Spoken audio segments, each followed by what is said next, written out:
What if I told you there's a natural way to boost soil health, fight weeds, and even cut down on fertilizer costs without adding a single chemical? The secret lies in something most gardeners overlook: cover crops.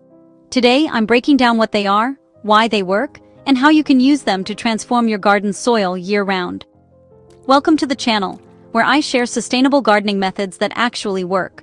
If you want to grow smarter, not harder, make sure to like and subscribe so you don't miss weekly tips on building a thriving garden that takes care of itself. Cover crops are plants grown not for harvest, but to protect and improve your soil between growing seasons. Think of them as nature's blanket, reducing erosion, suppressing weeds, and feeding the soil's microorganisms. Unlike bare soil, cover crops keep your garden's ecosystem active, even when your main crops are done for the season. Here's why they're so effective. They fix nitrogen. Legumes like clover and vetch pull nitrogen straight from the air, enriching the soil for your next crops. They improve structure. Deep-rooted crops like rye and daikon radish break up compacted soil, improving water absorption and drainage. They prevent erosion. Their root systems hold soil in place through heavy rain and wind. They feed soil life. When tilled in or mulched down, cover crops add organic matter that nourishes beneficial microbes and fungi. Choosing the right cover crop depends on your climate and timing.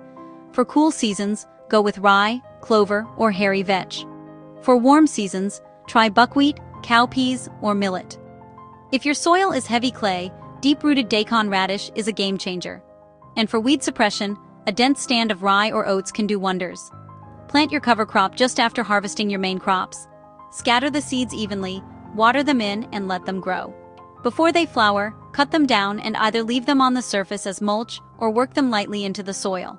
This process, called green manuring, releases nutrients slowly over time. The first season I used cover crops, I was amazed. The soil turned darker, held moisture longer, and my next vegetable crop grew faster and stronger than ever before. It's one of the simplest ways to bring life back to tired soil. So if you're ready to take your soil health to the next level, start with cover crops. Don't forget to like, subscribe, and become part of the gardening family. Let's keep growing sustainably, one season at a time.